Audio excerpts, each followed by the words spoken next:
ডিসেম্বৰ মাহৰ তৃতীয় সপ্তাহত প্ৰত্যুত্তি যুগৰ শুভ সংযোজনৰ হ'ব আৰু এই সপ্তাহত বৃহস্পতি আৰু বুধ ইটোৱে সিটোৰ পৰা সপ্তম স্থানত প্ৰৱেশ কৰিব, যাৰ বাবে প্ৰত্যুত্তি যুগৰ গঠন হৈছে।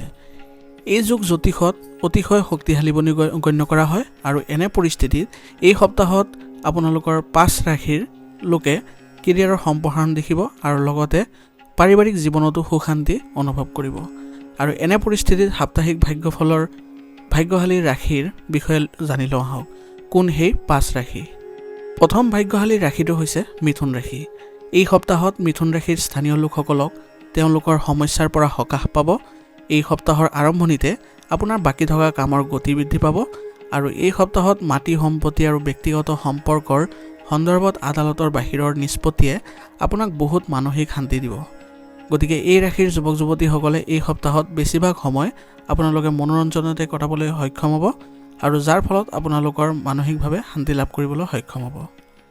কেৰিয়াৰৰ কথা চিন্তা কৰা এই ৰাশিৰ স্থানীয় লোকসকলে এই সপ্তাহত অতি অভিজ্ঞ লোকৰ পৰা ভৱিষ্যতৰ পৰিকল্পনাৰ বিষয়ে কিছু ভাল পৰামৰ্শ লাভ কৰিব, যাৰ ফলত তেওঁলোকে ভৱিষ্যতলৈ কেনেদৰে আগবাঢ়িব লাগিব সেই বিষয়ে অনুভৱ কৰিবলৈ সক্ষম হ'ব।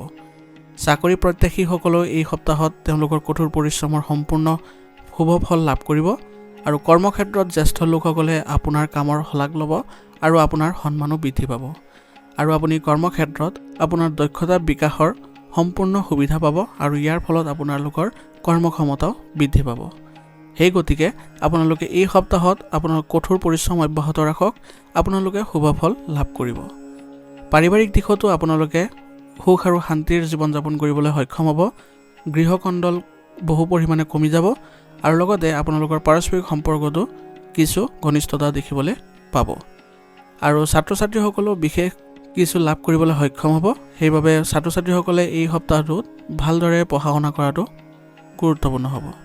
স্বাস্থ্যৰ দৃষ্টিকোণৰ পৰা এই সপ্তাহটো আপোনালোকৰ বাবে কিছু সকাহজনক হ'ব। পুৰণি যিবোৰ ৰোগ আছিলে সেইবোৰ লাহে লাহে আপোনালোকৰ কমিবলৈ ধৰিব আৰু লগতে আপোনালোকৰ স্বাস্থ্যৰ সুফল লাভ কৰিব। আৰু এই সপ্তাহটোৰ বাবে আপোনালোকৰ আয়ুৰ্বেদিক বস্তু সেৱন কৰাটো আপোনালোকৰ বাবে গুৰুত্বপূৰ্ণ হ'ব। সেইবাবে আপুনি সুস্থ হৈ থাকিবলৈ হ'লে এইবোৰ গ্ৰহণ কৰাৰ উপৰিও আপোনালোকে ব্যায়াম আৰু যোগাসনতো কিছু সময় কটাবলৈ যত্ন কৰিব।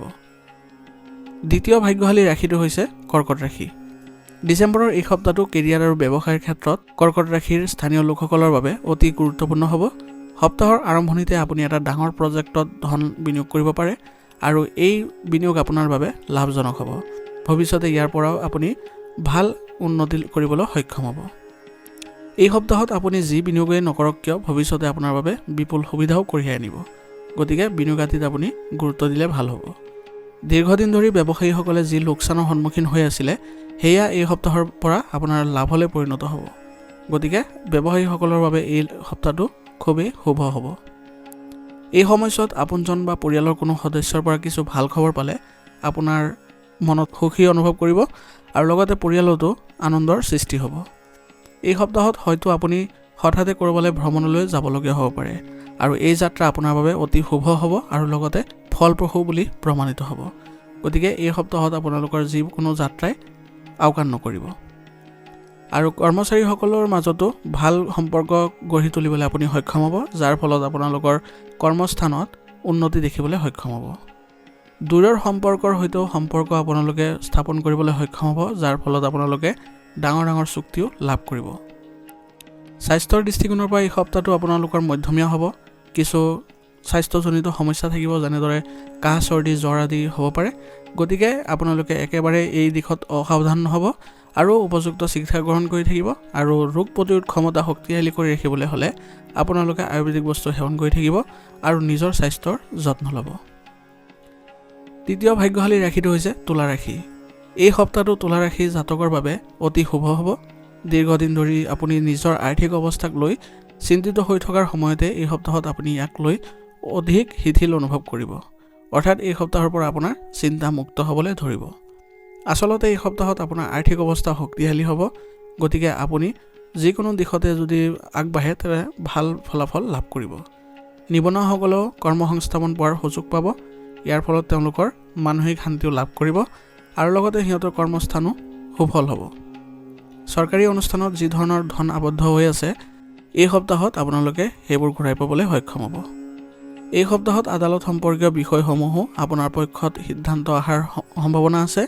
গতিকে এই বিষয়ে আপোনালোকৰ যদি কাৰোবাৰ পৰা পৰামৰ্শ ল'বলগীয়া হয় তেনেহ'লে কোনো অভিজ্ঞতা থকা ব্যক্তিৰ সৈতে কথা পাতিব পাৰে। এই ৰাশিৰ ব্যক্তিসকলে বা এই ৰাশিত জন্ম লোৱা লোকসকলে প্ৰেমত বিয়া পাতিবলৈ চেষ্টা কৰা হয়তো এই সপ্তাহত আপোনালোকে সফলতা লাভ কৰিব। ইয়াৰ ফলত আপোনালোকে সুখী অনুভৱ কৰিব। লগতে এই সপ্তাহত আপুনি আপোনাৰ সন্তানৰ পৰাও কিছু ভাল খবৰ লাভ কৰিব, যাৰ ফলত আপোনালোকৰ পৰিয়ালত আৰু আপোনাৰ মনত সুখৰ সৃষ্টি হ'ব আৰু সন্তানৰ ভৱিষ্যতৰ প্ৰতিও আপোনালোকে নিশ্চিন্ত হ'ব। স্বাস্থ্যৰ দৃষ্টিকোণৰ পৰা এই সপ্তাহটো আপোনালোকৰ ভালেই দেখা গৈছে, কিন্তু আপোনালোকে ৰোগ প্ৰতিৰোধ ক্ষমতা শক্তিশালী কৰি ৰাখিবলৈ যত্ন কৰিব আৰু লগতে দৈনন্দিন কাৰ্যকলাপৰ লগতে আপোনালোকৰ ব্যায়াম আৰু যোগাসনতো গুৰুত্ব দিব। ইয়াৰ ফলত আপোনালোকে সুস্থ হৈ থাকিবলৈ সক্ষম হ'ব। চতুৰ্থ ভাগ্যশালী ৰাশিটো হৈছে বৃশ্চিক ৰাশি। বৃশ্চিক ৰাশি জাতকৰ এতিয়া আপোনাৰ নিজৰ কল্পনা জগতৰ পৰা ওলাই অহাৰ প্ৰয়োজন আছে। গতিকে চেষ্টা কৰিব লাগিব আৰু বাস্তৱৰ সন্মুখীন হ'ব লাগিব। অৱশ্যে এই সপ্তাহত আপুনি আপোনাৰ নিষ্ঠা আৰু কঠোৰ পৰিশ্ৰমৰ ফল দেখিবলৈ সক্ষম হ'ব। সম্পূৰ্ণ ভক্তিৰে আপুনি এই সপ্তাহত যিয়ে নকৰক কিয় সেই সকলো দিশতে আপুনি নিশ্চিতভাৱে এইবাৰ সফলতা লাভ কৰিব। ইয়াৰ জৰিয়তে আপুনি কৰ্মক্ষেত্ৰত যিসকল ছিনিয়ৰ ব্যক্তি আছে আৰু আপোনাৰ যি অধীনস্থ কৰ্মচাৰী আছে তেওঁলোকৰ পৰা উভয়ৰে পৰা আপুনি সহায় লাভ কৰিব। এই সপ্তাহত আপুনি আশা কৰা ধৰণৰ লাভত সুখী হ'ব আৰু ব্যৱসায়ীসকলে এই সপ্তাহত আপোনালোকে আপোনাৰ ব্যৱসায়িক প্ৰতিষ্ঠানটোৰ বাবে ভাল প্ৰতিফলন দেখিবলৈ সক্ষম হ'ব। অৱশ্যে আপোনাৰ চৌপাশৰ মানুহবোৰৰ প্ৰতি অলপ সাৱধান হ'ব লাগিব, কাৰণ আপোনাৰ চাৰিওফালে লুকাই থকা শত্ৰুৰ পৰাও আপুনি সাৱধান হ'ব লাগিব। অন্যথা তেওঁলোকে আপোনাৰ ব্যক্তিগত হওক বা আপোনাৰ ব্যৱসায়তে হওক কিছু নেতিবাচক প্ৰভাৱ পেলাব পাৰে। এই সপ্তাহত যুৱক যুৱতীসকলে নিজকে যিমান পাৰি ইতিবাচক কৰি ৰাখিবলৈ যত্ন কৰিব লাগিব, কাৰণ তেওঁলোকে যদি ইতিবাচক হৈ থাকে তেওঁলোকে তেতিয়াহ'লে নিজৰ কামতো ইতিবাচকতা অনুভৱ কৰিব। আৰু এই সপ্তাহত আপুনি যদি ক'ৰবাত বিনিয়োগ কৰে তেনেহ'লে ইয়াৰ ভাল ফল লাভ কৰিব, কিন্তু তাৰ আগতে আপুনি ভালদৰে বিবেচনা কৰিহে বিনিয়োগ কৰাৰ প্ৰয়োজনীয়তা থাকিব। স্বাস্থ্যৰ দৃষ্টিকোণৰ পৰা এই সপ্তাহটো আপোনালোকৰ ভালেই যাব, কিন্তু আপোনালোকে কাহ চৰ্দি আৰু জ্বৰ আদিৰ কিছু অনুভৱ কৰিব। গতিকে ৰোগ প্ৰতিৰোধ ক্ষমতা শক্তিশালী কৰি ৰাখিবলৈ আপোনালোকে যত্ন কৰিব আৰু লগতে সুষম আহাৰ গ্ৰহণ কৰি থাকিব। পঞ্চম আৰু অন্তিমটো ভাগ্যশালী ৰাশিটো হৈছে ধনু ৰাশি। ধনু ৰাশিৰ স্থানীয় লোকৰ বাবে এই সপ্তাহত আপোনাৰ কাম শেষ কৰিবলৈ চেষ্টা কৰা উচিত হ'ব, কাৰণ এই সপ্তাহত আপোনালোকৰ যদি কামত কিছু কঠোৰ পৰিশ্ৰম কৰে তেনেহ'লে অতি সোনকালে সমাপন কৰিবলৈ সক্ষম হ'ব। এই সপ্তাহত ইটোৰ পিছত সিটো বহুতো ভাল সুযোগ আপোনাৰ সন্মুখত আহিব। গতিকে এই সুযোগ আকৌ পুনৰাই নাপাব। গতিকে এই সুযোগ আপুনি ধৰি ৰাখিবলৈ যত্ন কৰিব। এই সপ্তাহটো যুৱক যুৱতীসকলৰ বাবে সুখৰ হ'ব, লগতে ইটোৰ পিছত সিটোকে বহুতো মনোৰঞ্জন আদিতো সুযোগ পাব। এই সপ্তাহত আপুনি কোনো মহিলা বন্ধুৰ সহায়তো আপোনাৰ যিবোৰ আধৰুৱা কাম আছে সেইবোৰ শেষ কৰিবলৈ সক্ষম হ'ব। এই সপ্তাহৰ আৰম্ভণিতে কৰ্মক্ষেত্ৰত এজন গুৰুত্বপূৰ্ণ আৰু অভিজ্ঞ ব্যক্তিৰ সহায়ত উন্নত ফলাফল লাভ কৰিবলৈ সক্ষম হ'ব।